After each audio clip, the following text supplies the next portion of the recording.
नमस्कार दोस्तों, welcome to Nyaya Veda law academy. I am Rajneesh Jindal and आज बात करेंगे हम सेल्स ऑफ गुड्स एक्ट की। Sales of goods act generally judiciary aspirants they make a mistake.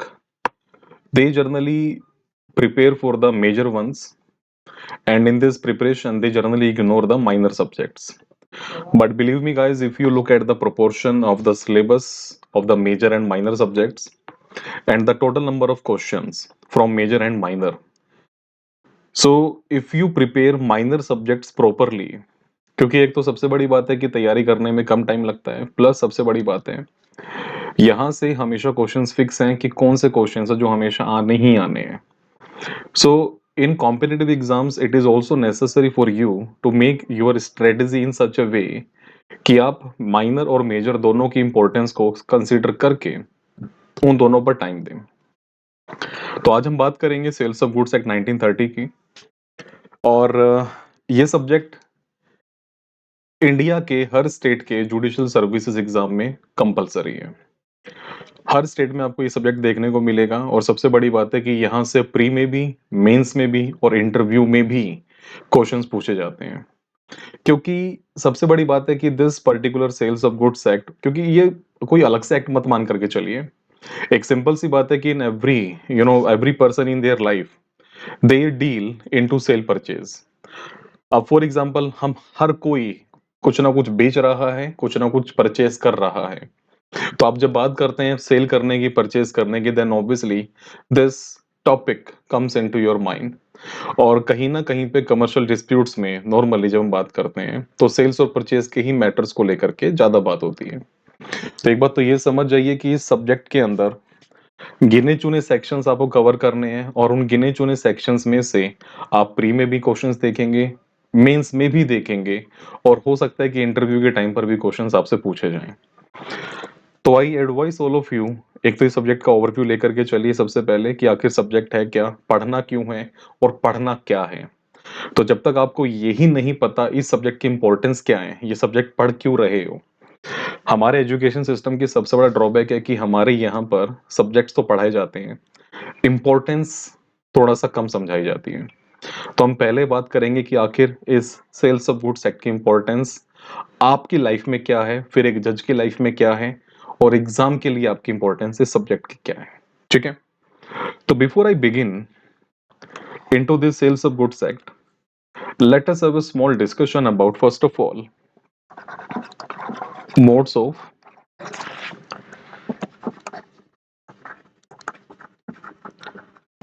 acquisition of property। Modes of acquisition of property. तो सबसे पहले बात करते हैं कि देखिए नॉर्मली इंसान की लाइफ में क्या है, रोटी कपड़ा और मकान। तो कहीं ना कहीं पे आप इन तीनों ही चीजों के अंदर जो है ट्रांजेक्शन्स करते हैं, परचेज करने की, सेल करने की। ठीक है, तो कहीं ना कहीं पे हम सभी अपनी लाइफ में कुछ ना कुछ परचेज कर रहे हैं, कुछ ना कुछ सेल कर रहे हैं। तो नॉर्मली प्रॉपर्टी, अब property you know very well कि one property is movable, one is immovable.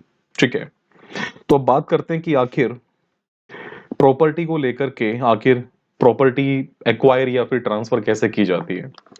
तो generally we have been given three different kind of transactions. तो one is by the act of parties between living persons, कि जब लोग दोनों जिंदा हैं, when both are living one, तो उनके बीच में ट्रांजेक्शन कैसे होगी, that is by the act of the parties between the living persons. तो यहाँ पर एक सबसे बड़े क्वेश्चन जो मेन जो टॉपिक आता है, क्योंकि यहाँ पर तीन तरह की कैटेगरीज मानी जाती हैं। One is possession of res nullius, जो प्रॉपर्टी एक्चुअली बिल्कुल लावारिस पड़ी है, उस प्रॉपर्टी को लेकर के ये कंसेप्ट आता है। खैर हमारे सिलेबस का पार्ट नहीं है। फिर एक आता है प्रिस्क्रिप्शन के थ्रू, जहां पर आप लोगों ने हमेशा एडवर्स पोजेशन के बारे में सुना होगा कि 12 साल वाला एक प्रोविजन है। I will specifically discuss this point with you in limitation act. After this one is agreement, कि जब पार्टीज एग्रीमेंट करती हैं। तो क्वेश्चन आता है कि एग्रीमेंट जब पार्टीज करती हैं तो एग्रीमेंट किस नेचर का हो सकता है, आखिर एग्रीमेंट कैसे मूव ऑन करता है। तो एग्रीमेंट को लेकर के हमारे पास एक तरीका होता है कि भाई हम या तो प्रॉपर्टी गिफ्ट कर दें नॉर्मली, मतलब डीड वगैरह के थ्रू, या फिर हम प्रॉपर्टी को ट्रांसफर करें। जब हम ट्रांसफर की बात करते हैं तो हमारे सामने सबसे बड़ा क्वेश्चन आता है कि प्रॉपर्टी का नेचर देखा जाएगा, वेदर प्रॉपर्टी इज मूवेबल और इमूवेबल। अगर प्रॉपर्टी मूवेबल है देन ऑब्वियसली आज जो हम पढ़ने वाले हैं that is sales of goods act, ये यहाँ अप्लाई करेगा। और अगर प्रॉपर्टी आपकी इमूवेबल है then obviously you know very well TPA, transfer of property act. अब ट्रांसफर ऑफ प्रॉपर्टी एक्ट के अंदर भी आपके फर्दर कैटेगरीज हैं, तो ऐसा नहीं है कि टीपीए में जो है सिर्फ इमूवेबल की बात है, वहां पर कुछ पॉइंट्स में जर्नल प्रिंसिपल्स हैं। We have been given few general principles, और उन जर्नल प्रिंसिपल्स के अंदर भी which some are applicable upon movable plus immovable and few are applicable only for immovable property. और इसके अलावा टीपीए में हमारे पास सेल को लेके, मॉर्गेज को लेके, लीज को लेके, एक्सचेंज को लेके, गिफ्ट को लेके, एक्शनेबल क्लेम्स को लेकर के भी प्रोविजंस हैं, जो कि मूवेबल के रिगार्डिंग भी कुछ कुछ बातें आती हैं। तो our point of discussion today is upon sales of goods act. लेकिन इससे पहले एक बार जरा इस टॉपिक को पूरा कर लेते हैं। तो क्वेश्चन था कि one is by the act of parties between the living persons. तो यहां पर हमारा जो पॉइंट ऑफ डिस्कशन है, जो एजेंडा इस लेक्चर का, दैट इज दिस वन। उसके अलावा भी और दो तरीके होते हैं बेसिकली प्रॉपर्टीज को एक्वायर करने के। एक होता है बाय ऑपरेशन ऑफ लॉ, और बाय ऑपरेशन ऑफ लॉ की जब हम बात करते हैं जनरली यहां पर आपका अप्लाई करता है इंसॉल्वेंसी। तो आजकल आपके जो इंसॉल्वेंसी एंड बैंक्रप्सी कोड है, तो उसको लेकर के इंसॉल्वेंसी के प्रोसेस के थ्रू प्रॉपर्टीज एक्वायर की जाती हैं। और दूसरा आता है बेसिकली इनहेरिटेंस। तो जब पर्सन की डेथ हो जाती है तो डेथ होने के बाद एक पर्सन दो तरह के डॉक्यूमेंट्स बेसिकली होता है कि टेस्टामेंट्री, जहां पर पर्सन विल लिख करके चला जाता है तो उस विल के बेसिस पर मूव करते हैं, और एक होता है आपका इनटेस्टामेंट्री, जहां पर हम लॉ ऑफ सक्सेशन रीड करते हैं। तो हम फैमिली लॉ में इन सब के बारे में बात करेंगे, सक्सेशन की बात तो हम करेंगे ऑब्वियसली वहां पर जाकर के। तो अभी जो हमारा जो पॉइंट ऑफ एजेंडा है, क्योंकि we will be discussing all these things in our video session, तो हम टीपीए भी कवर करेंगे, लिमिटेशन एक्ट भी कवर करेंगे, we will be covering this will as well, testamentary succession, intestamentary succession as well, मतलब through will और through this intestamentary कि property का इनहेरिटेंस कैसे होगा। But as of now in this session is this is exclusively for the sales of goods act. ठीक है, तो चलिए गाइस इसके बारे में शुरू करते हैं, how to proceed for the sales of goods act. Sales of goods act को भी शुरू करने से पहले फिर से मैं एक बात और आपको समझा दूं कि देखिए सेल्स ऑफ गुड्स एक्ट जो है ये पहले कोई अलग से एक्ट नहीं था, it was not a separate act actually. So this was a part of Indian contract act. ये इंडियन कॉन्ट्रैक्ट एक्ट का ही पार्ट हुआ करता था, लेकिन बाद में इसको अलग कर दिया गया और बाद में हमारा जो है सेल्स ऑफ गुड्स एक्ट एक अलग से एक्ट बनाया गया 1930 के अंदर। ठीक है, एग्जाम में कैसे क्वेश्चंस आते हैं प्री में, मेंस में, उन सब के लिए आई will be making another video. क्योंकि देखिए किसी भी एग्जाम की प्रिपरेशन का सबसे पहला कंसेप्ट है कि आप चीजों को स्टेप बाय स्टेप समझें। आप जब मिक्सअप करते चलते हैं तो चीजें बिगड़ जाती हैं, क्योंकि फिर आप सिर्फ उसी एंगल में सोचते हैं। नहीं, हम सबसे पहले इस वीडियो में कवर करेंगे entire sales of goods act का complete basics. I will be explaining you complete basics of the sales of goods act, and then in the next video previous year questions of pre and mains एक अलग से discussion करेंगे, and then landmark और the relevant और the latest judgments as well. तो one thing is clear कि ये सबसे पहले जब इंडियन कॉन्ट्रैक्ट एक्ट का पार्ट था तो उसको बाद में अलग किया गया, अलग से एक्ट बनाया गया 1930 में। और ये बनाने का पर्पस क्या था, तो फिर इसकी इंपॉर्टेंस क्या है, what is importance of Indian contract act. क्योंकि अगर हम प्रॉपर्टी की बात करें, प्रॉपर्टी के ट्रांसफर की बात करें, तो देखो आप टीपीए में प्रॉपर्टी ट्रांसफर कर रहे हैं, सेल्स ऑफ गुड्स एक्ट में प्रॉपर्टी ट्रांसफर कर रहे हैं, तो ये क्या कर रहा है, what is Indian contract act is doing, इसका रोल क्या है। तो इसका सबसे बड़ा रोल ये है कि ये कोई अलग से, ये ना, ये कोई अलग से वो नहीं है कि मतलब कि किसी प्रॉपर्टी को लेकर अलग से किसी लॉ को ये एक्सप्लेन करता हो। Basically Indian contract act provides you the journal principles through which you enter into a valid contract. तो आप किसी वैलिड कॉन्ट्रैक्ट में एंटर कैसे करते हैं वो आईसीए एक्सप्लेन करता है। तो किसी भी तरह की ट्रांजैक्शन को जब आप करते हैं लीगली बाइंडिंग बनाने के लिए, तो आपको कॉन्ट्रैक्ट में एंटर करना पड़ता है, कॉन्ट्रैक्ट में। तो उस कॉन्ट्रैक्ट में एंटर करने के पैरामीटर्स क्या हैं, एसेंशियल्स क्या हैं, वो सब एक्सप्लेन किए जाते हैं थ्रू इंडियन कॉन्ट्रैक्ट एक्ट। लेकिन जब आप बात करते हैं प्रॉपर्टी के नेचर के बेसिस पे, तो अगर प्रॉपर्टी इमूवेबल है तो यहां चले जाइए, प्रॉपर्टी मूवेबल है तो यहां आ जाइए, सिंपल। अब sales of goods act basically किस चीज की बात करता है? मैं इस समय किसी सेक्शन की, किसी मतलब डायरेक्ट की बात नहीं कर रहा हूं आपसे। मैं आपको सबसे पहले ये समझाना चाहता हूं कि आखिर सेल्स ऑफ गुड्स एक्ट है क्या और हम कहां पर सबसे बड़ी मिस्टेक करते हैं। तो देखिए गाइज, मैं आपको समझाता हूं कि आखिर बच्चे सबसे बड़ी गलती करते कहां हैं, कि वो रट्टा मारने लगते हैं, क्रैमिंग करने लगते हैं कि पढ़ा और काम खत्म, बस एग्जाम में 4 क्वेश्चन आते हैं, 4 क्वेश्चन याद कर लो। नहीं, अब सभी स्टेट्स अपने पेपर के पैटर्न को चेंज करती जा रही हैं, एनालिटिकल क्वेश्चंस पूछ रहे हैं, क्वेश्चन को घुमाकर पूछा जा रहा है और बच्चे फिर वहीं पर फंस जाते हैं, क्योंकि जो रट्टा मारे थे 4 क्वेश्चन वो तो आए ही नहीं, लेकिन वही 4 क्वेश्चन घुमा करके पूछे गए हैं। अब आप कंफ्यूज होते हैं कि अब करें क्या। तो इस सिचुएशन से बचने के लिए आई ऑलवेज एडवाइस, फंडामेंटल समझना सीखिए, उसका बेसिक समझना सीखिए सबसे पहले। तो जब हम बात करते हैं प्रॉपर्टी के, मतलब खासकर when we talk about the movable property, तो हम आखिर मेन क्या बात कर रहे हैं यहाँ पे वो समझिए। सबसे बड़ी बात ये है कि हम जब ट्रांसफर की बात करते हैं,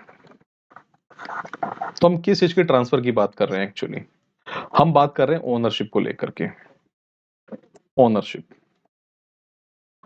कि वो प्रॉपर्टी, देखिए आपको पता है कि पोजेशन एक एलिमेंट है और दूसरा एलिमेंट आपका ओनरशिप है।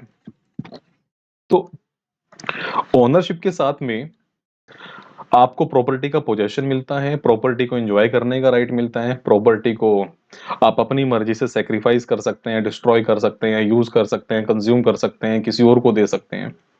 तो you get multiple benefits with this ownership, but in case of possession you have limited rights. ठीक है, और ओनरशिप के साथ में ये सारे बेनिफिट्स तो आते हैं, साथ में एक चीज और आती है, रिस्क।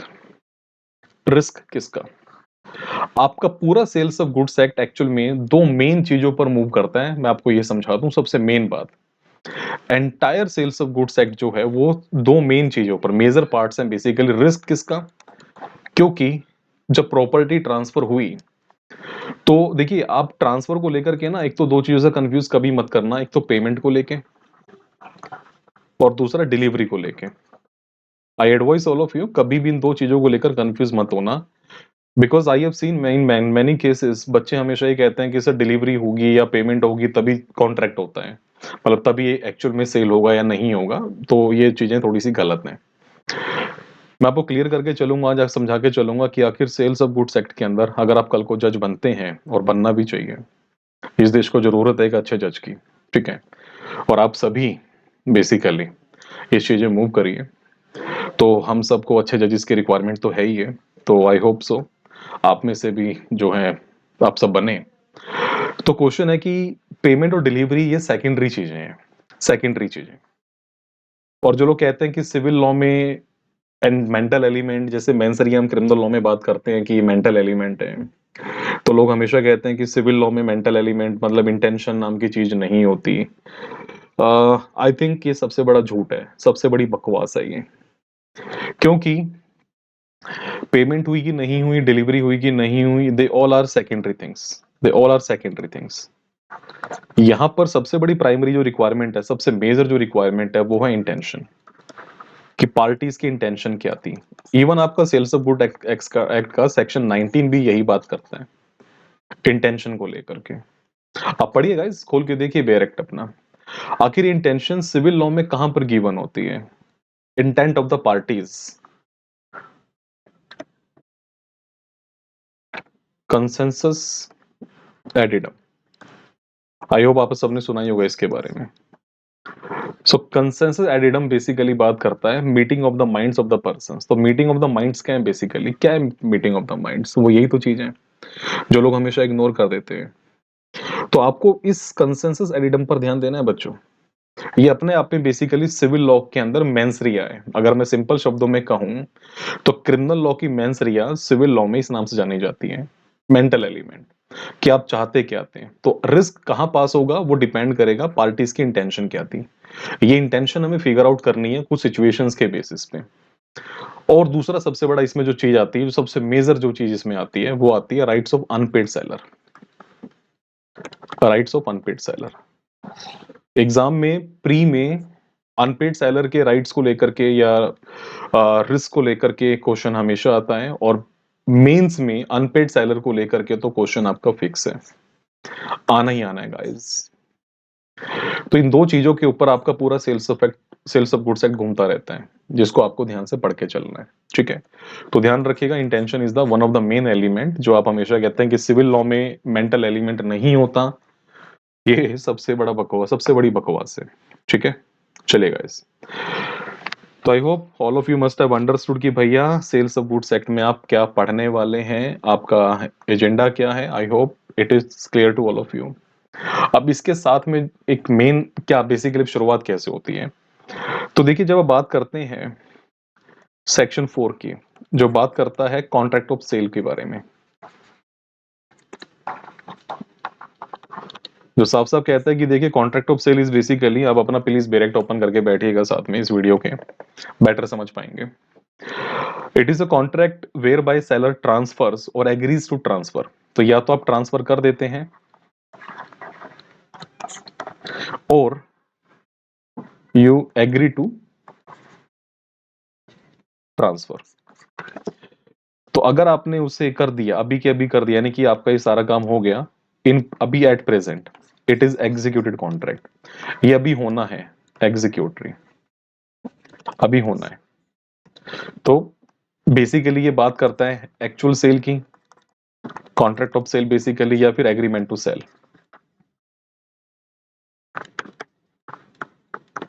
Agreement to sale. ठीक है, तो ये दो चीजें आपकी इसके अंदर कंबाइंड हो जाती हैं। आगे चलते हैं।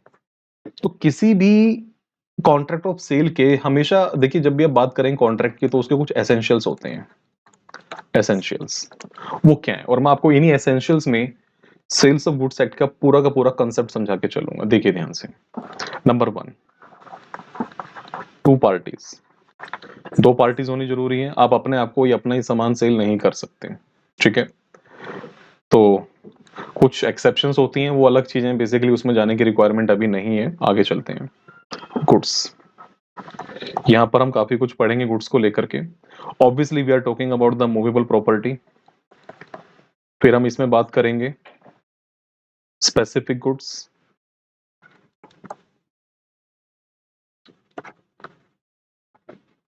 Ascertain goods, unascertain goods, and एक हम बात करेंगे फ्यूचर गुड्स के बारे में। ठीक है, अगली बात, अगला main element transfer of ownership. ये है असली खेल इसका, जो मैं आपसे ही बात कर रहा था, transfer of ownership. Transfer of ownership अपने आप में बेसिकली बात करता है रिस्क को लेकर के, कि आखिर क्योंकि जिसकी ओनरशिप हो गई उससे रिस्क उसी का। ठीक है, इसके बारे में बात करेंगे अभी। प्राइस, बेसिकली हम बात करते हैं कंसिडरेशन को लेके। तो यहां पर बात कर रखी है कि देखिए कंसिडरेशन के लिए नॉर्मली कुछ भी हो सकता है, लेकिन यहां पर सेल्स ऑफ गुड्स एक्ट में प्राइस वर्ड यूज गिवन है। प्राइस का मतलब है कि प्राइस, यानी कि इन मनी टर्म्स, मनी की टर्म्स में होगा तो बेटर है। ठीक है, हाँ अगर आप प्योरली प्योरली गुड्स के बदले में गुड्स देते हैं, नॉर्मली हम उसको यहाँ कवर नहीं करते, वो बार्टर सिस्टम में चला जाता है।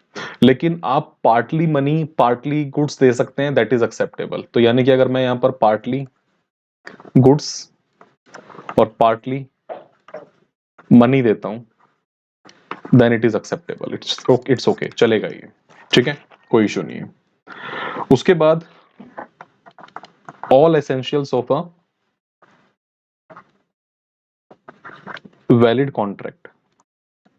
तो जो इंडियन कॉन्ट्रैक्ट एक्ट में हम पढ़ते हैं एसेंशियल एलिमेंट्स को लेकर के, जो कि सेक्शन 10 में स्पेसिफिकली गिवन है कि एग्रीमेंट होना चाहिए, विद कंसिडरेशन होना चाहिए, ठीक है। उसके बाद फिर कुछ पैरामीटर्स होते हैं कि वो माइनर नहीं होना चाहिए, अनसाउंड माइंड का नहीं होना चाहिए, कंसेंसस एडिडम का होना बहुत जरूरी है, फ्रॉड नहीं होना चाहिए, मिस रिप्रेजेंटेशन नहीं होना चाहिए, ठीक है, आपका अनड्यू इन्फ्लुएंस या कॉर्जन नहीं होना चाहिए। तो ये सारी बातें की जाती हैं, तो ये वहां से विड्रॉ किया जाता है, ठीक है। तो these are the main 5 elements in case of a sale और contract of sale you should say, ठीक है। तो ये हमारे कुछ एलिमेंट्स हैं, एक एक करके इनकी बात करते हैं। तो यहाँ पर जो हम बात कर रहे हैं अभी कि भाई देखिए, हमारे लिए सबसे बड़ा इसमें क्रूशियल एलिमेंट है, मैंने कहा ना आपसे कि जो सेल्स ऑफ गुड्स एक्ट में जब कॉन्ट्रैक्ट बनता है बेसिकली, उसका नेचर समझना बहुत जरूरी है। तो हम सबसे पहले बात करते हैं कि इसके नेचर को समझ के चलते हैं, और हम समझ के चलते हैं साथ में कि what should be the what should be the rights of the the nature of rights of buyer and seller. आखिर उनके क्या राइट्स होते हैं। मेन यहाँ पर राइट्स का खेल है, क्योंकि जब हम राइट्स की बात करते हैं तो हम रिस्क की बात करेंगे कि रिस्क किसका, और साथ में फिर हम अनपेड सेलर की बात करेंगे, क्योंकि ये बहुत जरूरी है। और आजकल सेल्स ऑफ गुड्स एक्ट जो है ना, इसके साथ में सीपीए पढ़ा जाता है, कंज्यूमर प्रोटेक्शन एक्ट भी, ये भी इसके साथ में एक पार्ट बन चुका है। वो क्यों बन चुका है, आई जस्ट टेल यू कि कौन कौन से और आपके मेन एलिमेंट हैं। यहाँ पर हम एक टॉपिक और आता है, कंडीशंस एंड वारंटीज।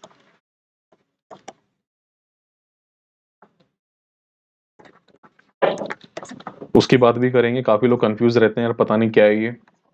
और फिर हम बात करेंगे सीपीए में कंसेप्ट, आजकल बेसिकली एक सेल्स ऑफ गुड्स एक्ट में और सीपीए में कंसेप्ट आने लगा है, केवियट एम्प्टर, और एक कंसेप्ट आप आजकल रीड करते हैं, केवियट वेंडिटर। तो हम यहां पर कहते थे basically let the buyer beware, लेकिन आजकल कहा जाने लगा है no, let the seller beware. तो जहां पर बायर था वहां पर अब सेलर का भी आ गया है। तो कहीं ना कहीं पे सेल्स ऑफ गुड्स एक्ट को कंज्यूमर प्रोटेक्शन एक्ट के साथ में भी रीड करना जरूरी हो चुका है। और आजकल मेंस एग्जामिनेशन में ये कुछ क्वेश्चंस हैं जो कि क्रूशियल हो चुके हैं। और इवन अगर आप लॉ कर रहे हैं तो आपके जो कॉलेजेस के एग्जाम है वहां पर भी ये क्वेश्चन बहुत रेलिवेंट है।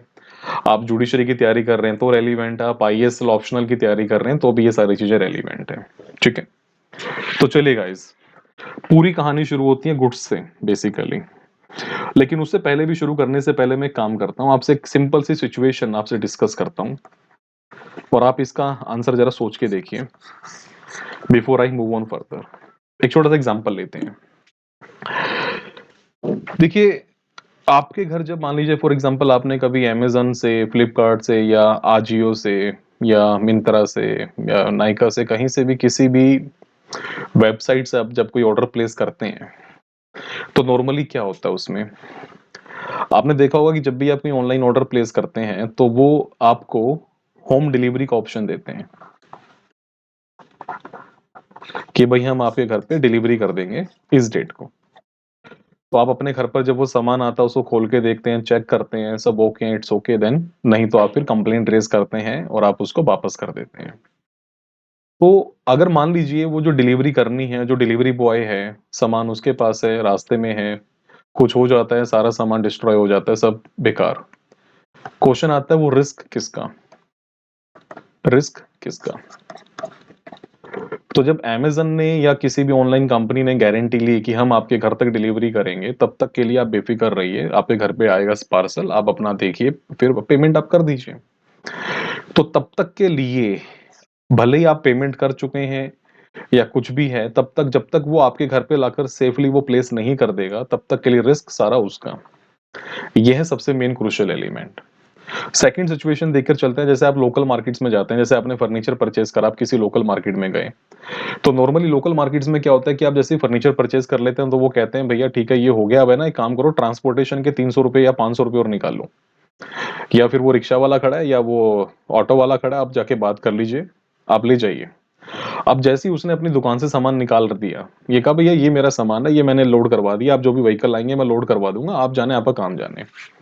ऐसे केस में जैसे ही उसने कहा कि अब आप जाने आपका काम जाने, आपका सामान मैंने पैक कर दिया, ले जाइए, रिस्क आपका।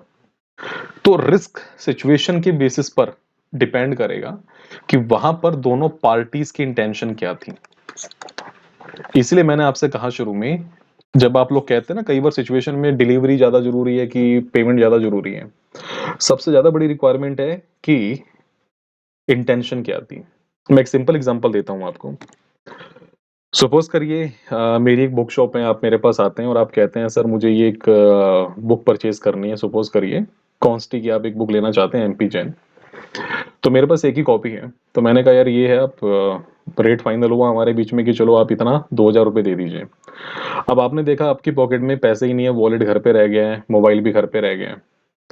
आपने मुझसे कहा कि सर ये बुक मुझे हर हाल में चाहिए, आप प्लीज़ ये मेरे लिए रख दीजिए उठा करके, मैं अभी आधे घंटे में आ रहा हूँ and I will take it from you.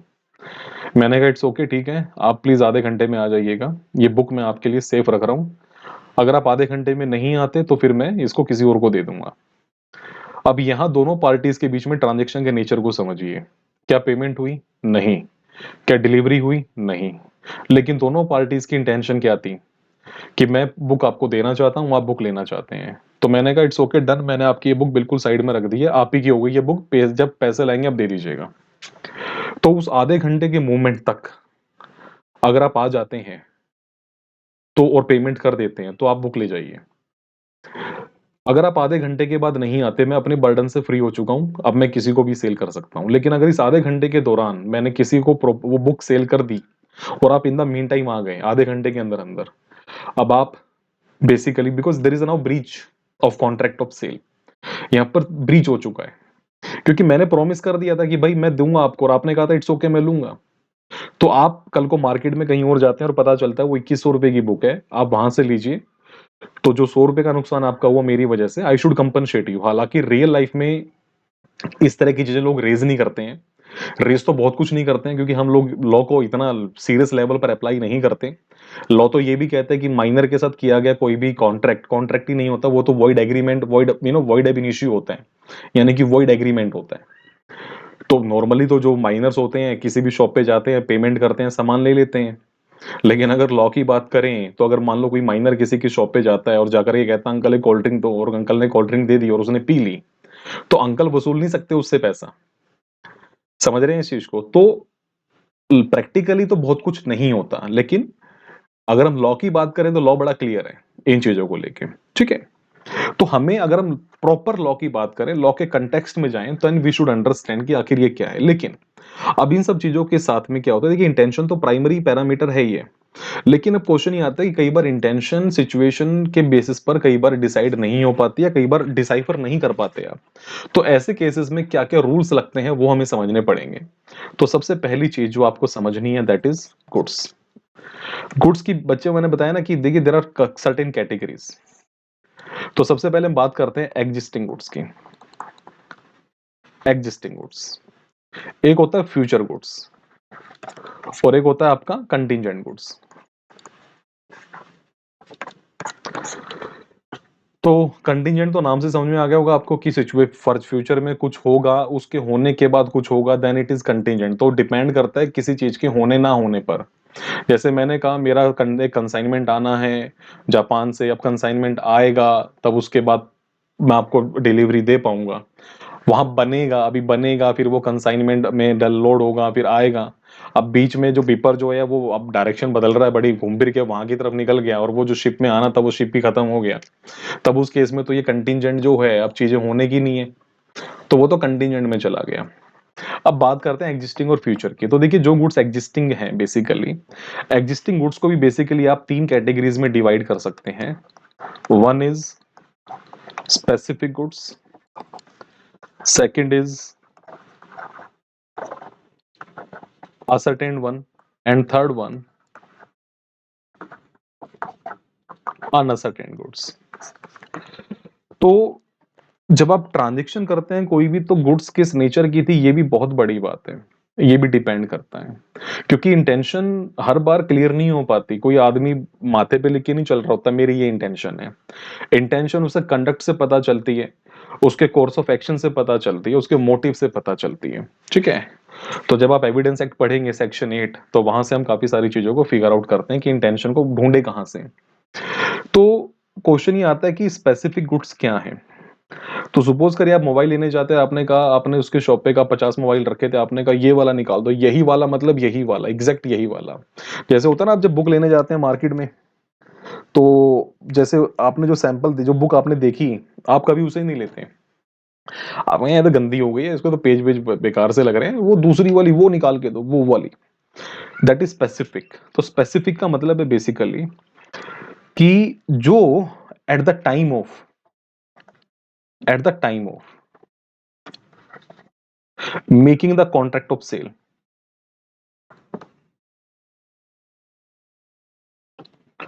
Decide हो जाती है बिल्कुल सेम टाइम पर।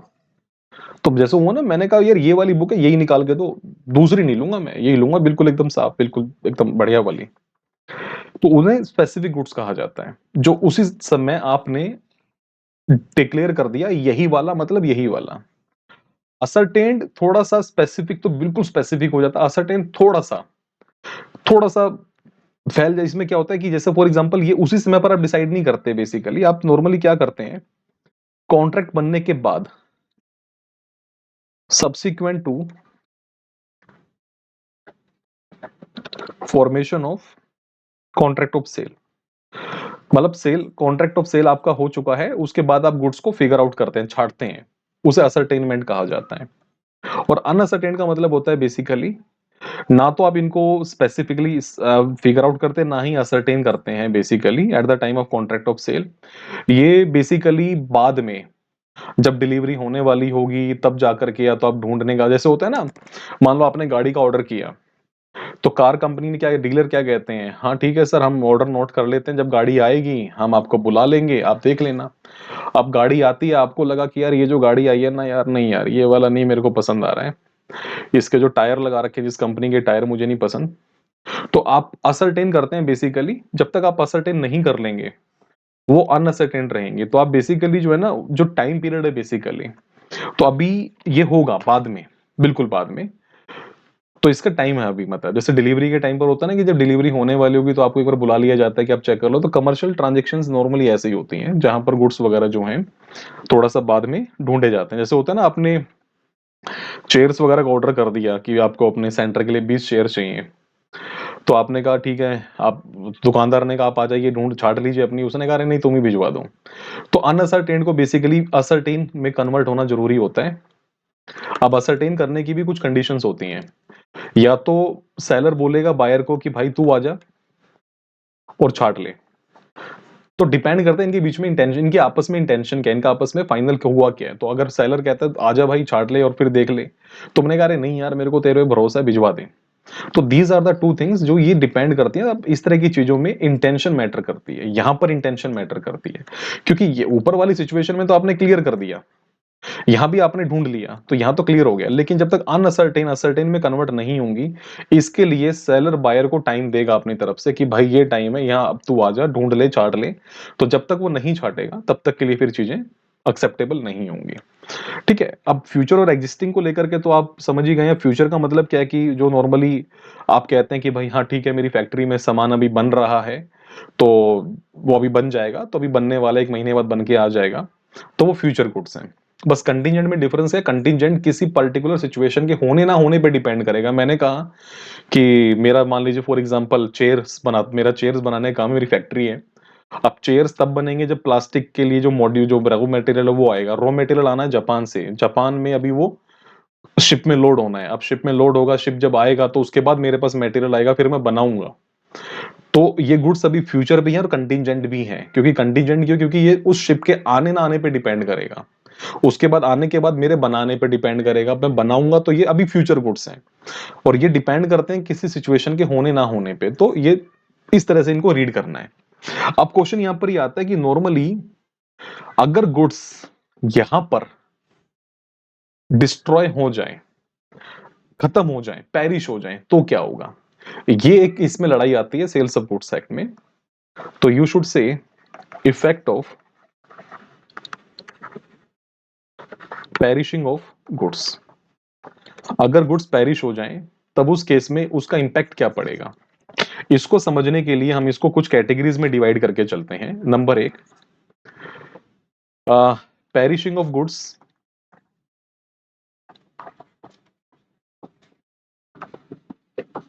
Before making of contract. तो कॉन्ट्रैक्ट के बनने से पहले ही वो है, अगर मान लो चीज पेरिश हो चुकी है, खत्म हो चुकी है, तब क्या होगा। या फिर perishing of goods after agreement to sale but before actual sale. लेकिन सेल से पहले एग्रीमेंट टू सेल हो चुका है कि हम आपके ये डिलीवर करेंगे, लेकिन उससे पहले, सेल होने से पहले डिस्ट्रॉय हो जाए। तो चलेगा, इस एक एक करके डिस्कस कर लेते हैं। Number one, perishing of goods before making of the contract of sale. तो नॉर्मली क्या होता है कि अगर आप इसको पढ़ें तो सेक्शन 7 आप रेफर कर सकते हैं सेल्स ऑफ गुड्स एक्ट का, जो कहता है कि अगर मान लीजिए कॉन्ट्रैक्ट के बनने से पहले ही गुड्स पेरिश हो चुकी थी और पार्टीज को पता नहीं था, तब ऐसे केस में ये वॉइड एब इनिशियो हो जाता है, क्योंकि वो चीज ऑलरेडी खत्म हो चुकी है, आपके किसी को पता ही नहीं था, किसी की नॉलेज में नहीं था, तो मैटर ही फिनिश हो चुका है, कोई दिक्कत नहीं है, आप इग्नोर करिए। तो दोनों पार्टीज जो है मैटर खत्म करके अपने अपने घर चली जाएंगी, ठीक है। लेकिन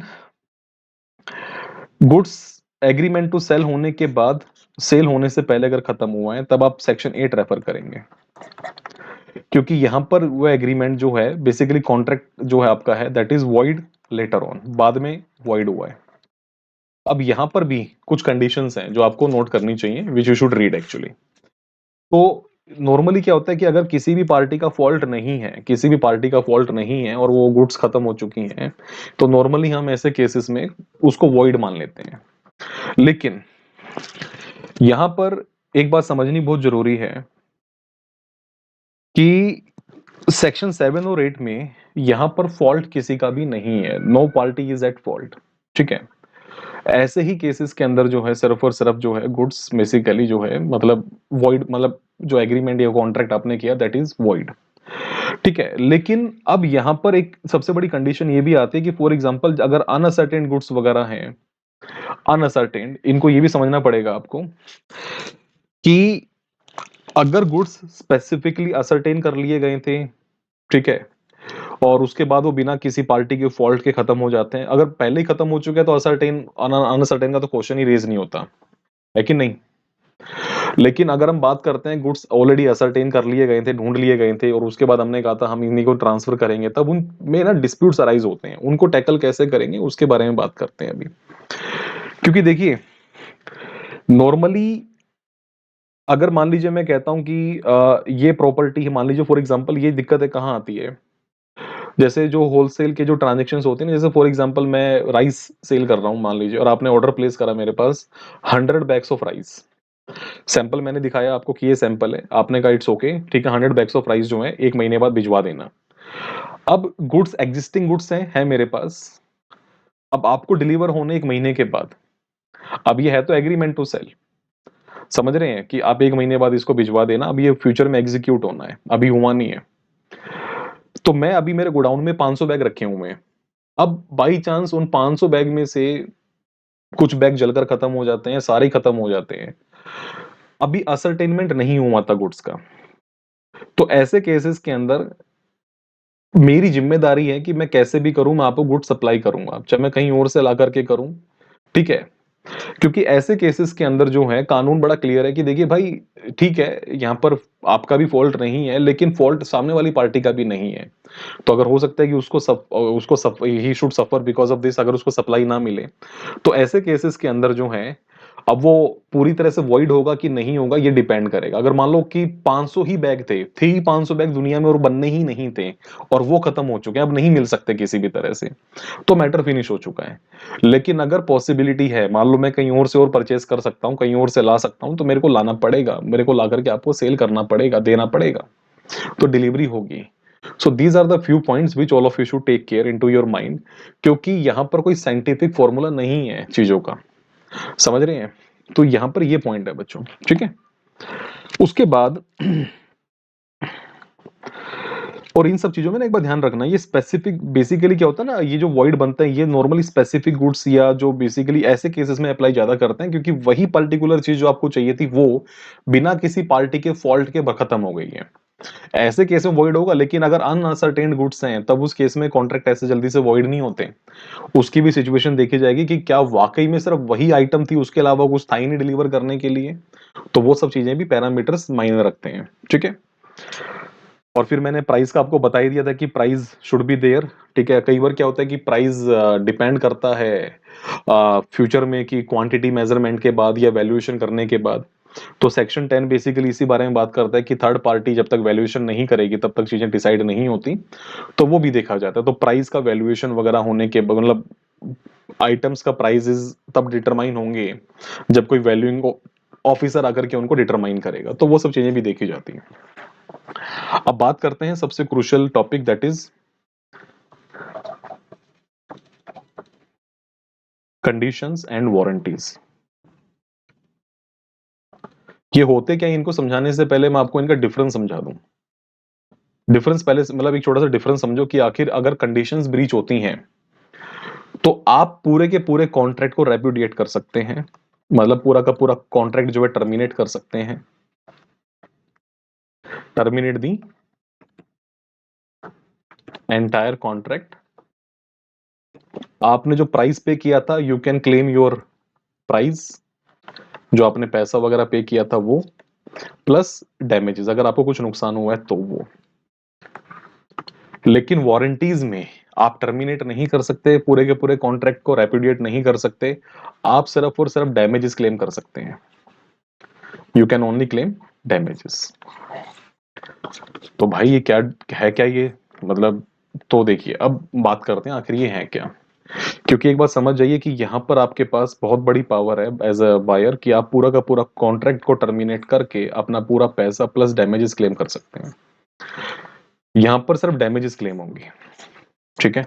देखिए लाइफ में आपने बड़ा सिंपल सा कंसेप्ट देखा होगा। देखिए मान लीजिए मैं आपके पास आता हूँ और आपसे कहता हूँ कि मुझे एक रेसिंग कार दीजिए, रेसिंग कार, ठीक है। मैंने स्पेसिफिकली आपसे कहा कि मुझे एक रेसिंग कार की रिक्वायरमेंट है, और मुझे रेसिंग कार भी कहाँ करनी, हिल स्टेशन पे जाकर के वहां पर रेसिंग कार की रिक्वायरमेंट है। या फिर मैंने आपसे कहा कि मुझे जो है एक कार दो जो टूरिंग पर्पज से अच्छी हो, पहाड़ों पर टूरिंग पर्पज से अच्छी हो। लेकिन आपने मेरे को एक ऐसी कार पकड़ाई जो रेसिंग कार तो छोड़िए भाई साहब, जो 50 की स्पीड भी नहीं पकड़ पाती, या टूरिंग पर्पज की बात करें तो दो सवारी बिठाते ही गाड़ी बैठ जाती हो। या फिर मैंने आपसे कहा कि आप है ना, मुझे मेरा एग्जाम है और मुझे एग्जाम में ब्लू बॉल पेन चाहिए, blue ball pen, blue ball pen. मैंने आपसे स्पेसिफिकली कहा और मैं जल्दी में था और मैंने कहा आप प्लीज ब्लू बॉल पेन दिखा दे दीजिए मुझे। आपने मुझे एक पेन दे दिया। गजब की बात ये थी, ना तो वो ब्लू था ना ही बॉल पेन था, या फिर ब्लू पेन था लेकिन वो जेल पेन था, या फिर वो ब्लैक पेन था बॉल पेन था। मतलब मैंने आपको स्पेसिफिकली एक बात मेंशन करी कि मुझे ये आइटम चाहिए, ये आइटम चाहिए, ये पर्टिकुलर प्रोडक्ट चाहिए मुझे। तो उसका मतलब है कि वही होना चाहिए। अगर वो नहीं होगा then it is a breach of condition. तो कंडीशन का मतलब है कि वो मेन रिक्वायरमेंट, वो मेजर रिक्वायरमेंट, मतलब वो मेन कंडीशन जिसके बिना कुछ भी पॉसिबल नहीं है। तो आप सेक्शन 12 जब आप पढ़ते हैं, सेक्शन 12 इसके बारे में बात करता है, जो कहता है कि a stipulation which is essential to the main purpose of the contract. तो एनी काइंड ऑफ स्टिपुलेशन मतलब एक ऐसी पॉइंट, एक ऐसा रिक्वायरमेंट जिसके बिना, अगर आप कहते हैं नहीं मेरे पास ब्लू बॉल पेन नहीं है, तो मैं चला जाता अपने वापस। आपने पकड़ा भी दिया, पैसे भी ले लिए, एग्जाम में मैं बैठा भाई साहब, सब बर्बाद हो गया। तो अल्टीमेटली अब मैं आऊंगा, अब वैसे तो लीगली जाऊंगा तो टर्मिनेट करूंगा और पैसे लूंगा, लेकिन मैं पहले रख के दूंगा एक, है भाई बड़ी, भाई तुम्हारी वजह से एग्जाम बर्बाद हो गया, मेरे को बनना था ऑफिसर, मैं नहीं बन पाया। तो आप अपना कॉन्ट्रैक्ट को टर्मिनेट करिए, अपना पैसा वापस लीजिए, प्लस जो नुकसान आपका हुआ वो वापस ले सकते हैं। That is condition. एक होता है वारंटीज। वारंटीज में क्या होता है कि वहां पर आपने कहा कि मुझे एक है ना कार चाहिए जो कि मतलब बढ़िया चले, अच्छी चले, या मैंने कहा कि मुझे एक पेन दे दीजिए, एक पेन दे दो। अब मैंने ये नहीं मेंशन करा कौन सा पेन दे दो, बस मैंने कहा एक अच्छा सा पेन दे दो जो बढ़िया चले। अब आपने पेन दिया लेकिन वो पेन बीच बीच में रुक जाता है, लेकिन चल रहा है, बीच बीच में रुक जाता है। अब ऐसे केसेस में मैं आपसे पेन के पैसे तो वापस नहीं ले सकता, लेकिन जो मेरा नुकसान होगा, जो डैमेजेस होंगे आपके इस वजह से, क्योंकि आपने ढंग का पेन नहीं दिया, तो जो भी मेरे डैमेजेस होंगे that I can claim from you. तो वारंटीज का मतलब होता है कि ऐसी स्टिपुलेशन जो कोलेटरल मानी जाती है, which is not essential, it is essential condition, it is the base, it is the foundation, इसके बिना कॉन्ट्रैक्ट हो ही नहीं सकता। लेकिन इट इज कोलेटरल, मतलब ये साथ में है। जैसे एग्जांपल देता हूं मैं आपको, मैंने कहा कि भाई देखिए मेरे को एक तरह से मतलब एक कस्टमर आता है और वो कहता है कि उसको एक स्किन इन्फेक्शन है और उसे प्योर कॉटन की शर्ट चाहिए, प्योर कॉटन, उसमें कोई मिक्सिंग नहीं होनी चाहिए। आपने एक शर्ट पकड़ा दी जिसमें 50% कॉटन है, 50% दूसरा स्टफ है। अब उसने शर्ट डाली और उसको जो है इन्फेक्शन हो गया। Now it is a breach of condition. अब वो आएगा, शर्ट फेंक के मारेगा, अपना पैसा लेगा, प्लस जो भी डैमेजेस हुए आपकी वजह से, डॉक्टर के पास जाना पड़ा, मेडिकल इमरजेंसी हुई, सारा का सारा क्लेम आपसे करेगा। वारंटीज में क्या होगा, आपके पास आता है, वो कहता है सर एक बढ़िया सी शर्ट दिखा दो, बढ़िया सी शर्ट। अब बढ़िया सी शर्ट की क्या डेफिनेशन है, कोई डेफिनेशन नहीं, आपने अपने हिसाब से शर्ट दे दी, उसने पहनी लेकिन उसने आपको बताया नहीं। तो वो कोलेटरल रिक्वायरमेंट है कि भाई बस वो सही होनी चाहिए। अब वो शर्ट पहनी, उसके अंदर जो है बेसिकली वो शर्ट बेकार कपड़ा निकला है, थोड़ा घिस गया, तो वो बस आकर के आपसे डैमेजेस क्लेम कर सकता है कि भाई इसमें ये नुकसान हुआ है, अब इसका आप मुझे कंपनसेट करिए। तो this is the difference between conditions and warranties. अब क्वेश्चन आता है कि जो कंडीशंस और वारंटीज होती है ना, वो बेसिकली कितने तरह की होती है। तो एक होता है एक्सप्रेस और एक होता है implied. Express conditions, express warranties, and implied conditions, implied warranties. Express तो वो होती है जो पार्टीज स्पेसिफिकली मेंशन करती हैं, जो पार्टीज बिल्कुल स्पेसिफिकली मेंशन करती हैं अपने कॉन्ट्रैक्ट के अंदर, ये चाहिए तो मतलब यही चाहिए। इम्प्लाइड होता है जो सिचुएशन, मतलब जो लीगली हमारे पास कुछ पैरामीटर्स गिवन है, अपना सेक्शन 13, 14, 15, 16 में ऐसे करते करते, तो ये हमारे पास यहाँ पर कुछ पैरामीटर्स गिवन है, तो हम उनकी बात करेंगे। तो फिर से वही मैं आपको बताऊंगा कि आप सबसे पहले जो है चीजों को थोड़ा सा जो है बेसिक समझना सीखिए सबसे पहले। तो हम बात करते हैं सबसे पहले इम्प्लाइड कंडीशंस को लेकर के। What are implied conditions? तो चलेगा, इस इम्प्लाइड कंडीशंस की बात करते हैं। इम्प्लाइड कंडीशंस में होता है सबसे पहला कंडीशंस एज टू टाइटल, फिर condition as to description, condition as to sample, condition as to sample plus description,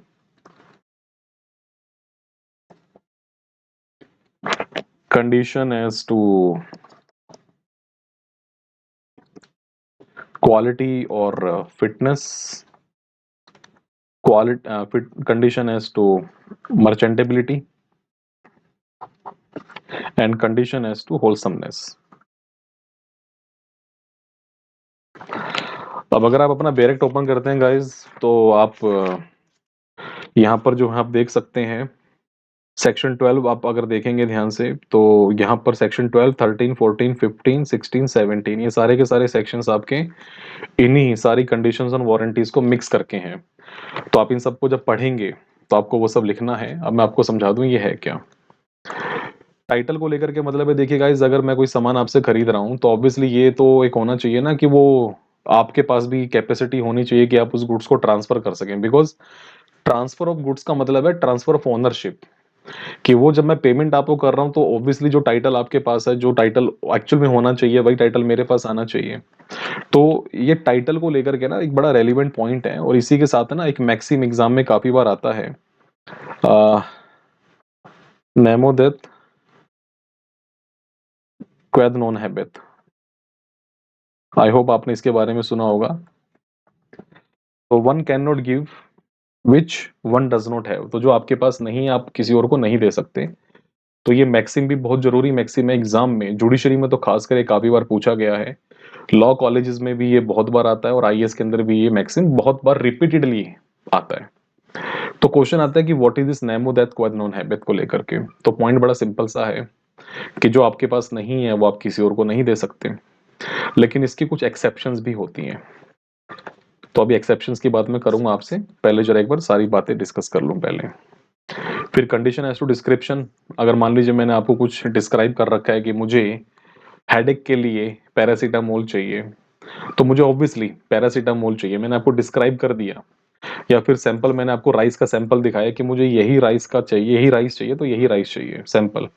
कई बार होता है कि सैंपल प्लस डिस्क्रिप्शन आप बता देते हैं कि देखिए मैंने आपको सैंपल भी बता दिया और मैंने आपको डिस्क्रिप्शन बता दी कि ये उस पर्टिकुलर क्वालिटी का बासमती राइस होना चाहिए, ठीक।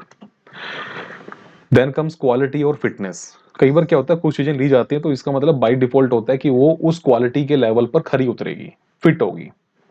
सपोज करिए मैं आपसे लैपटॉप लेने आता हूँ या मोबाइल लेता हूँ, मोबाइल सपोज करिए। अब मोबाइल का पर्पस क्या है, ऑब्वियसली बात तो करूंगा ना, लेकिन उसके भाई साहब अंदर के हेडफोन है या उसका स्पीकर ही काम नहीं करते, उसका माइक काम नहीं करता, पर्पस डिफीट हो गया। अब मैं आपसे कह रहा हूँ कि भाई मुझे लैपटॉप दो और मुझे उस पर काम करना, अब लैपटॉप के अंदर लैपटॉप वाले काम नहीं हो पा रहे हैं, बाकी सब हो रहे हैं। तो दैट इज द पॉइंट। तो जिस चीज के लिए आप परचेज कर रहे हैं जिस चीज को, तो that particular thing should be suitable for that particular purpose actually, ये इम्प्लाइड होता है, ठीक है। आप कल को तुम कह रहे सर आजकल कौन मोबाइल खरीदता है बात करने के लिए, बात ये तो मोबाइल तो गेम के लिए खरीदते हैं, गेम खेलो ना, गेम तो चल रही है ना, बात बात किसी और फोन से कर लेना, तो भाई साहब कोई पेल देगा, ठीक है। मर्चेंटेबिलिटी।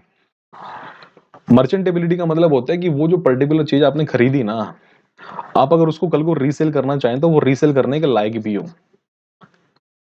अगर आपने कहा कि देखिए आपको मोबाइल चाहिए, मैं आपको मोबाइल दूंगा बहुत बढ़िया, एकदम चलता हुआ, एकदम बढ़िया, एकदम सब कुछ एकदम एकदम टिप टॉप, लेकिन उसकी शक्ल सूरत ऐसे कि भाई साहब मैं तो चलो चलो ले लूंगा, झेल लूंगा, लेकिन मार्केट में कोई उसको नहीं ले सकता, रीसेल करने के लायक ही नहीं है। तो मर्चेंटेबिलिटी का मतलब होता है कि आप देखिए भाई, मेरे देखिए टाइटल ओनरशिप का मतलब क्या है। ओनरशिप का मतलब ही यही है ना कि भाई मैं अपनी मर्जी से प्रॉपर्टी को जिसको देना चाहूं दूं, डिस्ट्रॉय करना चाहूं डिस्ट्रॉय करूं, आग लगाना चाहूं आग लगाऊं, तुम कौन होते हो रोकने वाले।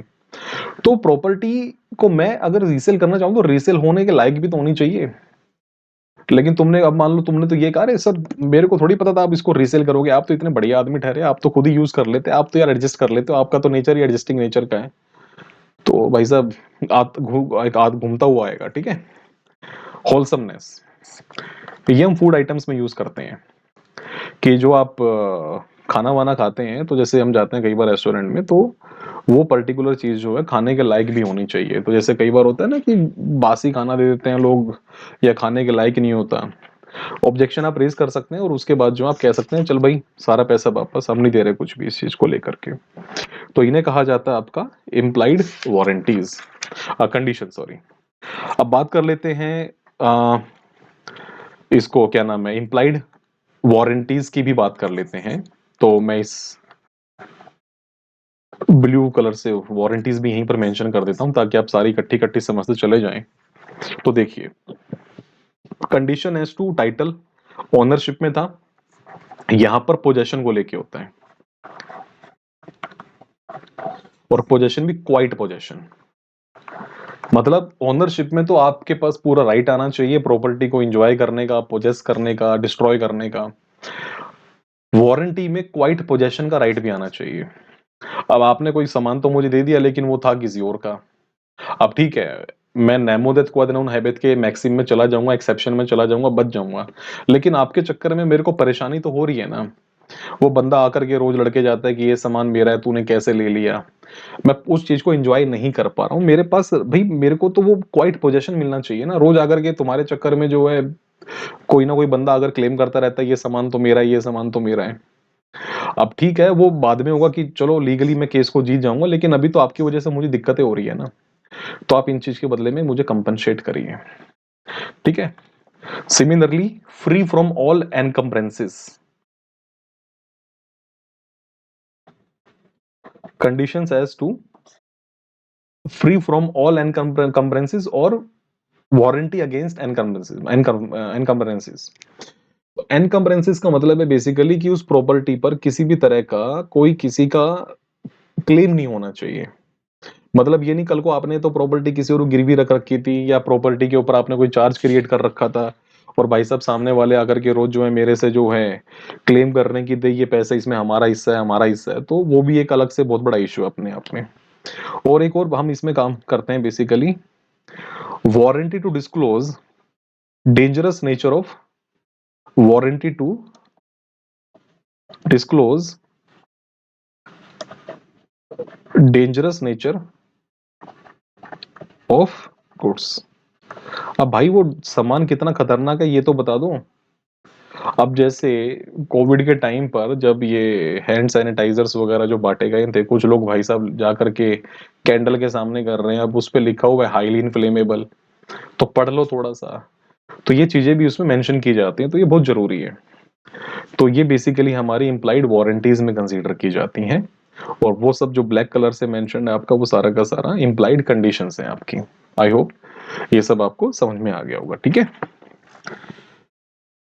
सेक्शंस वगैरह देखिए, अब आप पहले बेसिक समझ लेंगे ना, बेसिक समझने के बाद जब आप सेक्शंस पढ़ने बैठेंगे तो it will become more easier for all of you, ठीक है। तो जब कंडीशंस और वारंटीज को पढ़ते हैं तो सबसे पहला कंसेप्ट माइंड में यही आता है कि भैया वो जो केवियट एम्प्टर है या जो केवियट वेंडिटर है वो क्या है। तो बस ये कंसेप्ट होता है let the buyer beware. Sales of goods act बात करता है इसके, ये बायर पर रिस्पॉन्सिबिलिटी डालता है कि बायर की ड्यूटी बनती है कि वो डिस्क्लोज करे सेलर को कि उसकी क्या रिक्वायरमेंट्स है, कि उसको चाहिए क्या है। लेकिन यहां पर लेट द सेलर बीवेयर, और ये सीपीए में है, कंज्यूमर प्रोटेक्शन एक्ट में गिवन है ये कंसेप्ट। और ये कहता है कि यहां पर सेलर की ड्यूटी है कि वो सिर्फ वही बातें डिस्क्लोज करे जो सही हैं, जो जेन्युइन है, अपनी तरफ से कहानी ना बनाए।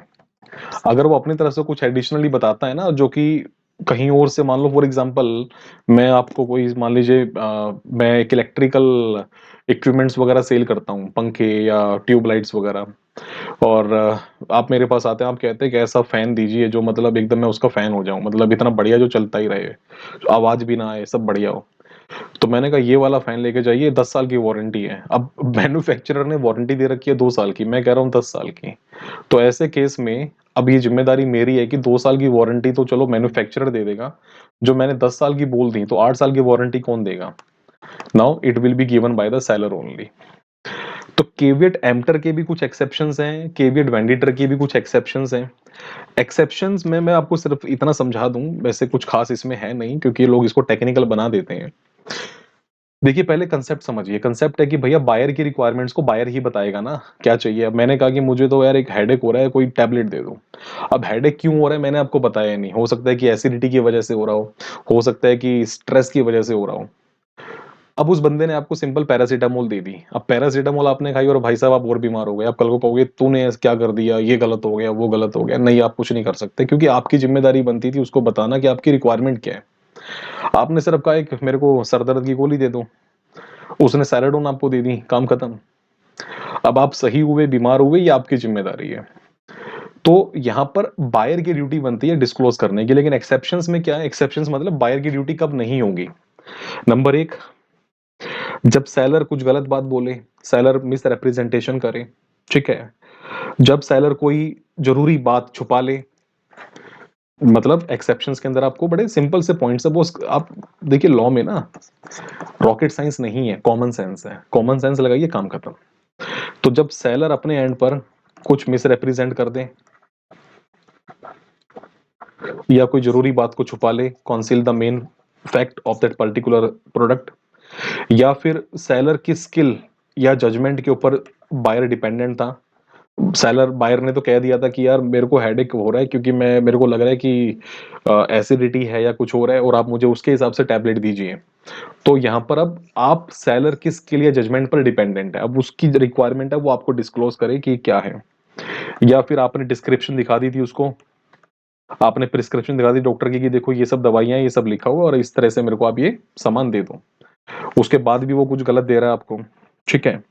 या फिर सैंपल के बेसिस पे आपने दिखाया उसको, ये लास्ट टाइम मैंने दवाइयाँ परचेज़ करी थी, ये वाली दवाइयाँ मुझे दे दो। तो इन सभी चीज़ों में सेलर की ज़िम्मेदारी आ जाएगी।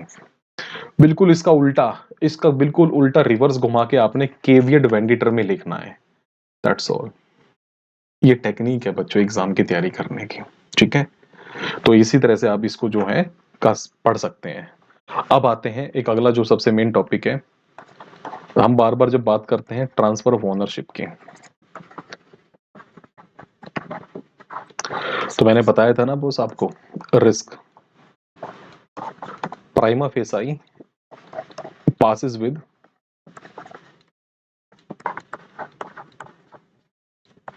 property,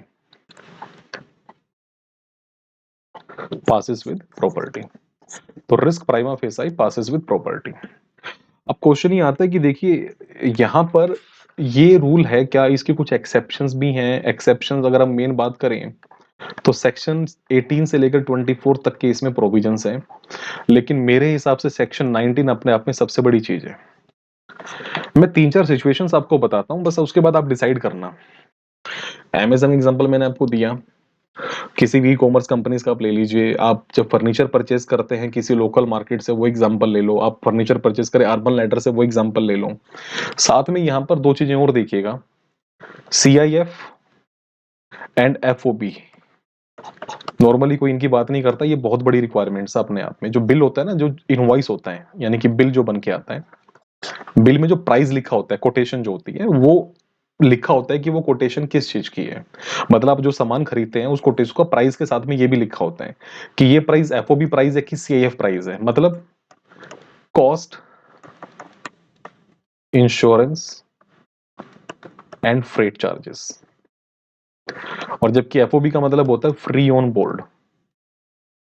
अभी जो मैंने आपको एग्जांपल दिया था ना, फॉर एग्जांपल आप फर्नीचर परचेज करने जाते हैं तो फर्नीचर के लिए 2 ऑप्शन है।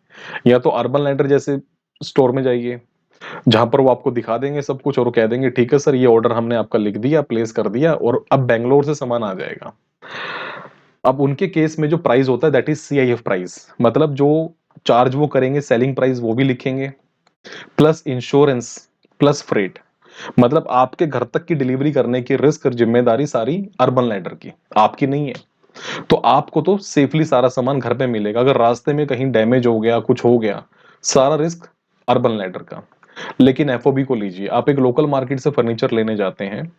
जैसे ही आपने फर्नीचर लिया तो मार्केट वो क्या कहता है लोकल मार्केट में कि भैया वो खड़ा टेम्पो वाला, जाइए बात कर लीजिए, वो जो पैसे मांगेगा आपके घर तक का एड्रेस उसको समझा दो, वो चला जाएगा। फिर आप कहेंगे अरे आप बात करो आप, वो कहता है नहीं भैया ये हमारा काम नहीं है, आप जाने, आपका काम जाने। अब आप जब कह दोगे हम तो सामान को निकाल के उस टेम्पो में टिका देंगे, तो हम फ्री ऑन बोर्ड, मतलब हम बस अपने लड़के को बोल के ये सामान अपनी दुकान से उठा के बस टेम्पो में डाल देंगे। आपके घर तक लेके जाना, आपका घर जहां है, कहाँ है, जितना ऊपर है, जितना नीचे है, ये आपने देखना है। हमारा लड़का बस इतना करेगा कि ये सामान हमारे शोरूम से निकाल के जिस गाड़ी में आप कहोगे उस गाड़ी में रख देगा। तो एफओबी प्राइस हमेशा सीआईएफ प्राइस से कम होता है। तो आप कह लो कि सीआईएफ प्राइस हमेशा ज्यादा होगा एफओबी से। यही अपने आप में ना, this this differentiation tells a lot about everything to you. ये अपने आप में सब कुछ कह देता है गाइस, अपने आप में। तो प्राइस जो है ये बहुत कुछ बोल देता है। जैसे आप गाड़ी वाला एग्जांपल लीजिए ना, आपने गाड़ी का ऑर्डर प्लेस कर दिया, गाड़ी आ गई, अब डीलर की तरफ से फोन आएगा गाड़ी तैयार है आ जाइए। अब आप जाएंगे, इंस्पेक्ट करेंगे, आपको मौका देगा ना वो गाड़ी दिखाने का, देखने का। ये तो है नहीं कि कवर करके रखा हुआ और आपको कह देगा चलो चुपचाप अंदर घुस जाओ और लेके निकल जाओ, नहीं। गाड़ी दिखाएगा, सब समझाएगा, उसकी वॉशिंग करवाएगा, थोड़ा सा तेल भी डाल के देगा ताकि पेट्रोल पंप तक पहुंच जाओ, और उसके बाद आपको बोलेगा अब जाइए, जब आप ओके कर देंगे। तो नॉर्मली गुड्स का डिलीवरेबल स्टेट में होना जरूरी है, असर्टेन होना जरूरी है। लेकिन अगर पार्टीज ने कहा अरे सर बिल्कुल बेफिक्र, अरे आप पर यकीन है, आप बस घर गाड़ी भिजवा दो। अब उसने घर गाड़ी भिजवा दी, अब गाड़ी में कुछ कमियां निकली। अब आप इन कमियों को लेकर के गाड़ी को रिजेक्ट नहीं कर सकते, उनको दूर करवा सकते हैं रिपेयर वगैरह करवा के, ठीक है। लेकिन आप कहेंगे मैं नहीं एक्सेप्ट कर रहा। जब आपको मौका दिया गया था गाड़ी को इंस्पेक्ट करने का, जाकर चेक करने का, आपने क्यों नहीं की? तो these are the few things जो आप कमर्शियल वर्ड्स में अपनी डे टू डे की वर्डिंग्स, मतलब डे टू डे की वर्किंग को देख के एनालाइज कर सकते हैं। तो इसको साइंस मत बनाइए, ठीक है। तो ये आप सारे सेक्शंस पढ़िए गाइस, अगर कोई भी आपको दिक्कत लगे जस्ट कनेक्ट विद मी, ठीक है। नाउ नेक्स्ट पॉइंट, जो एक मैक्सिम मैंने आपसे कहा था, और फिर हम बात करेंगे अनपेड सेलर की, फिर we are done with this. तो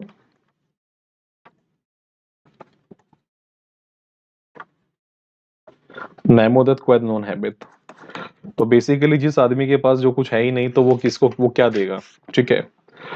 तो इसको लेकर के जो है सेक्शन 27 आप रेफर करेंगे, ठीक है।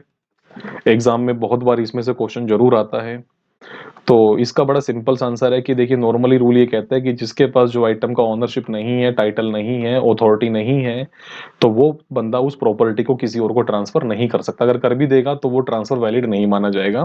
But this maxim has certain exceptions, और वो क्या है वो देखिए।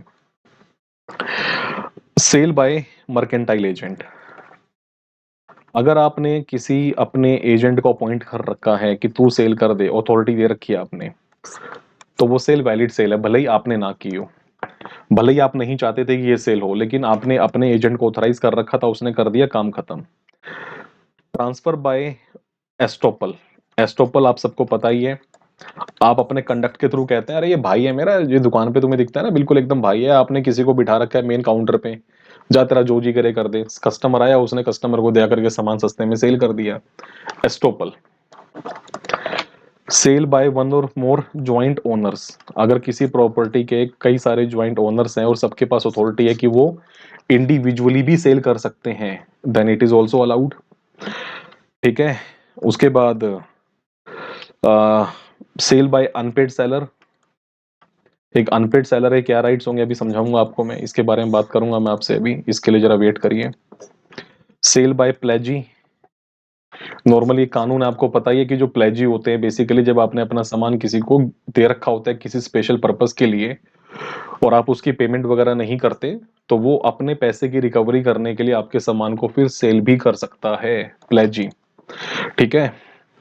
ऑफिशियल रिसीवर, जब इंसॉल्वेंसी में प्रोसेस चला जाता है तो जो रिसीवर अपॉइंट होते हैं वो भी ये सब काम कर सकते हैं, ठीक है। तो कुछ पॉइंट्स ये हैं जहां पर ये नेमोदत क्वाद नॉन हैबिट की एक्सेप्शंस अप्लाई करती हैं गाइस, ठीक है। उसके बाद एक सेक्शन 29 को लेकर के एक बात हम करेंगे अलग से, that is sale by person in possession under a voidable contract. ये कंसेप्ट काफी लोगों को क्लियर नहीं होता इसके बारे में, आखिर ये है क्या, तो I will just explain you. तो सेक्शन 29 के बेसिस पे अगर आप जाते हैं तो ये कहता है, if you please read your bare act, if a person has obtained possession of goods under a contract that is voidable on the ground of fraud, misrepresentation, coercion और अनड्यू इन्फ्लुएंस। तो अगर किसी पर्सन ने, आपको पता है ये अपने voidable कॉन्ट्रैक्ट में अपने पास कई सारे पॉइंट्स हैं कि अगर फ्रॉड,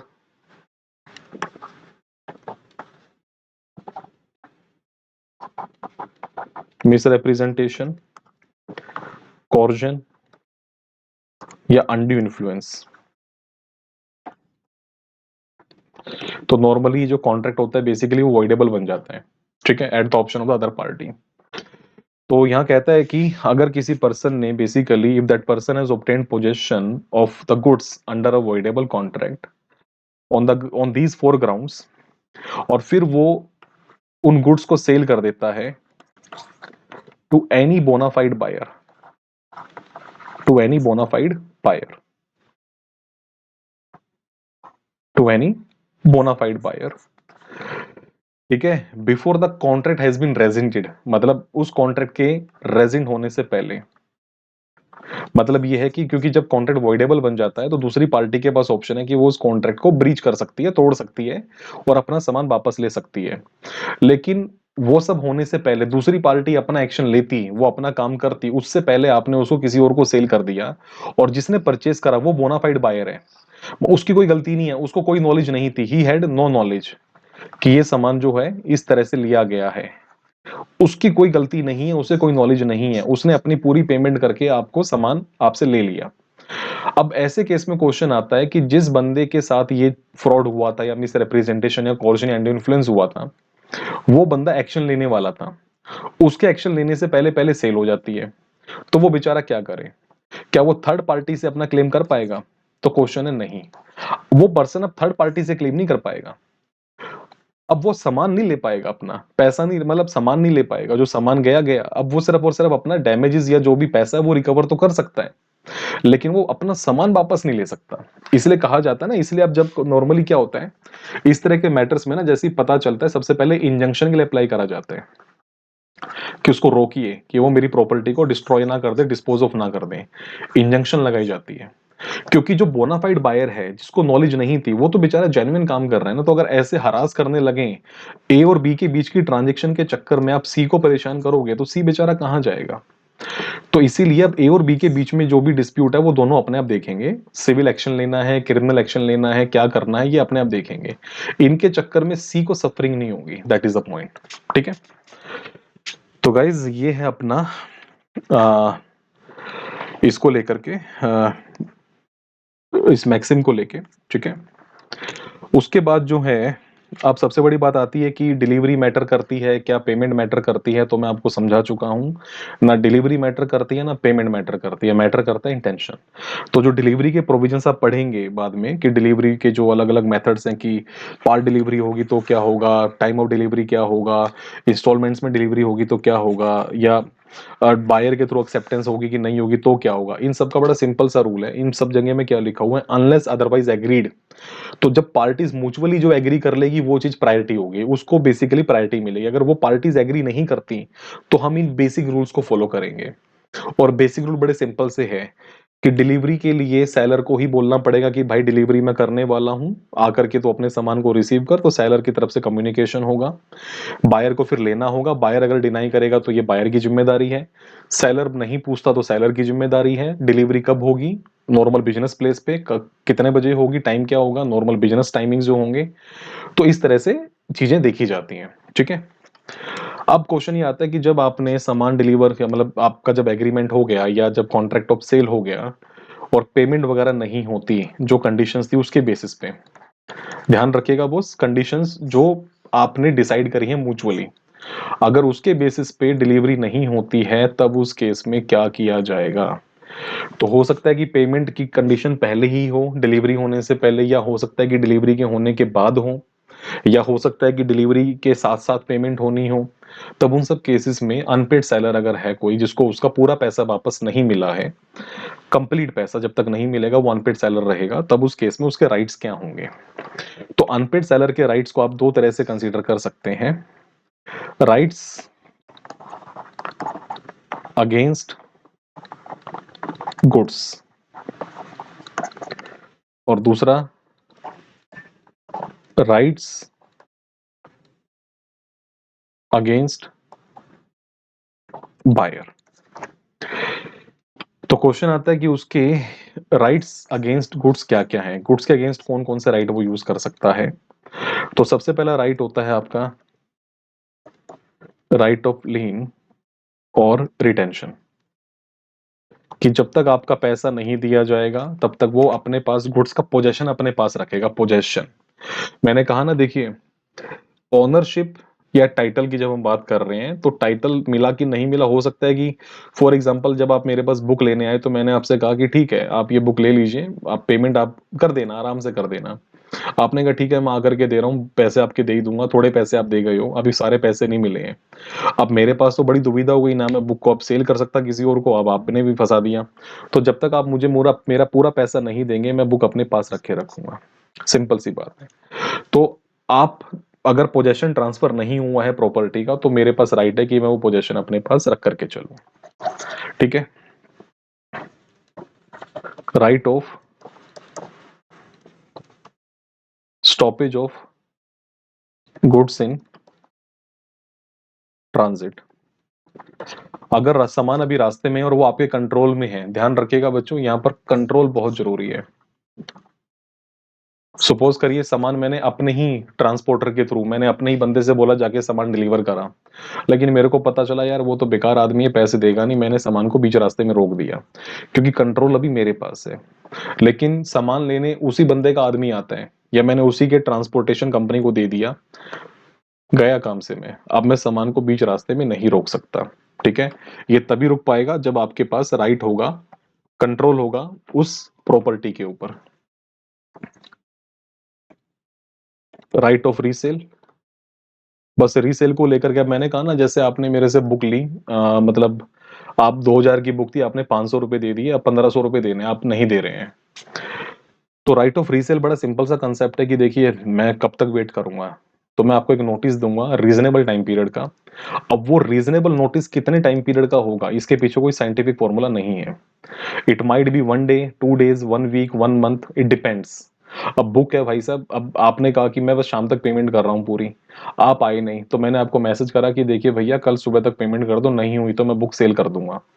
तो जब तक मैं नोटिस नहीं दूंगा तब तक के लिए रीसेल करना गलत है, तो नोटिस देना जरूरी है, थर्ड उस पार्टी को पता होना चाहिए कि वो रीसेल करने जा रहे हैं। लेकिन आपने बिना नोटिस के सेल कर दिया, तब आप खुद फंस जाएंगे उल्टा। ठीक है, right to withhold delivery, ये नॉर्मली तब होता है कि जब नॉर्मली डिलीवरीज बेसिस पर होती है कि आप पेमेंट करोगे तभी डिलीवरी मिलेगी। जैसे होता है ना, आपने ब्लिंकिट से ऑर्डर किया तो ब्लिंकिट वाला आपको तभी सामान देगा जब आप पेमेंट देंगे, तो इस हाथ दे इस हाथ ले। तो अगर आप पेमेंट नहीं करोगे तो डिलीवरी होल्ड कर ली जाएगी उसी समय पे। तो these are the rights against goods actually. ठीक है, अब इन्हीं सब के फर्दर छोटे छोटे पॉइंट्स भी हैं, लेकिन जब आप सेक्शंस पढ़ेंगे you will get better clarity. अगर किसी भी पॉइंट में, किसी भी टॉपिक में, if you come across any doubt, any issue, please just drop me a message, I will reply you. अब क्वेश्चन आते हैं कि राइट्स अगेंस्ट बायर्स के, वो क्या क्या है उसके पास। तो बायर के अगेंस्ट जो राइट्स हैं आपके, अगेंस्ट बायर,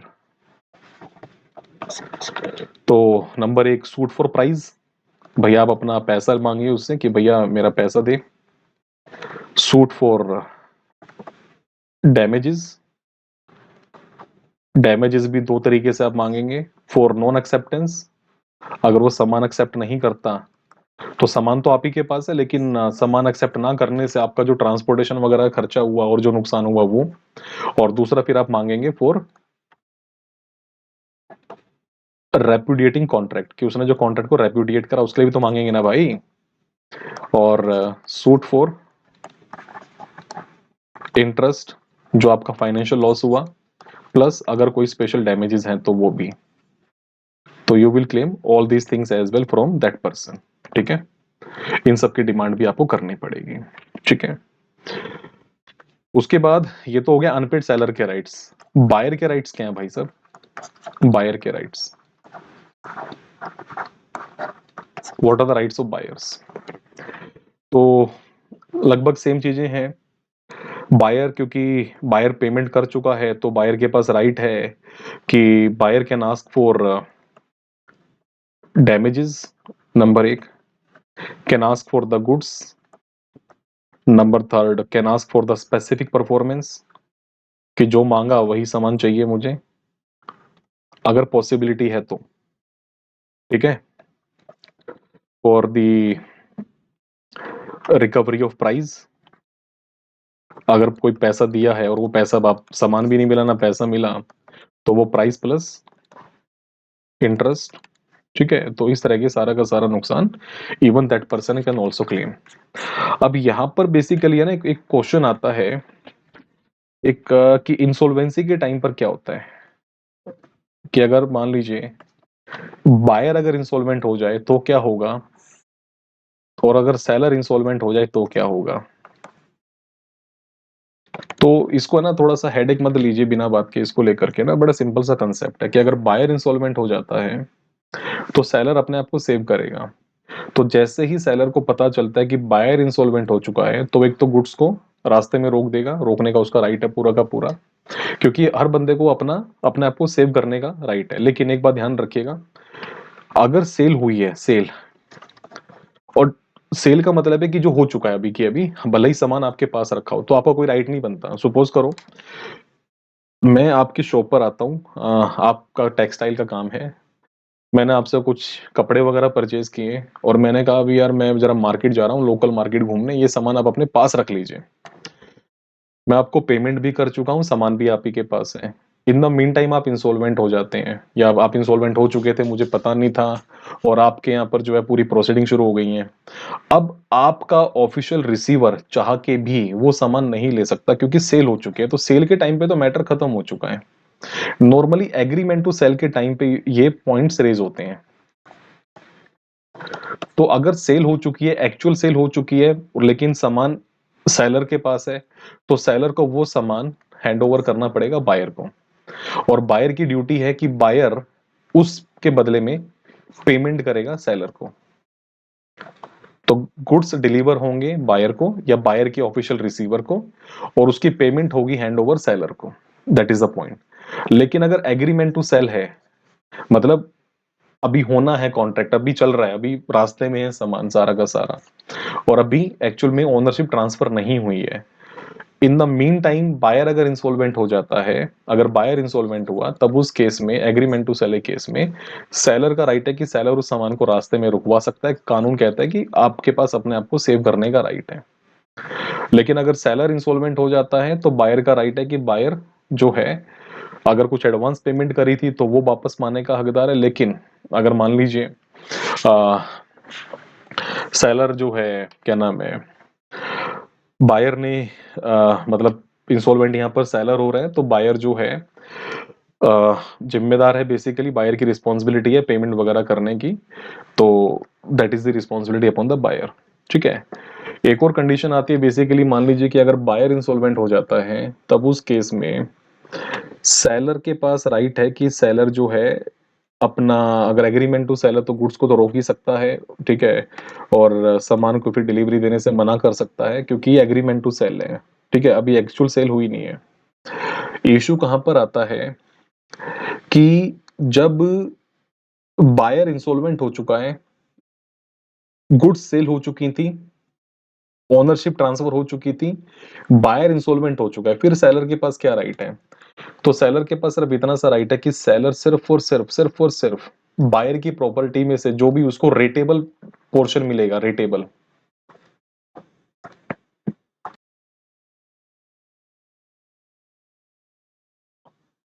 तो जो भी रेटेबल पोर्शन मिलेगा, रेटेबल का मतलब होता है कि मान लो बायर की प्रॉपर्टी बेच के जितना भी रिकवरी होगी तो प्रोपोर्शनेट बांट दी जाती है। तो बस सेलर को रेटेबल यानी कि प्रोपोर्शनेट पैसा मिलेगा, बाकी उसका सारा का सारा राइट्स वगैरह खत्म। That is the way unpaid seller के रिगार्डिंग ये सारी बातें पढ़ी जाती हैं, अनपेड सेलर या बायर के जो भी राइट्स वगैरह होंगे। So this is all about sales of goods act. Thanks from my side for watching this video. If you like this video, please like this, comment in the comment box, share this with your friends, and subscribe to my channel for more videos to watch later on. Thank you guys. Thank you for the time being.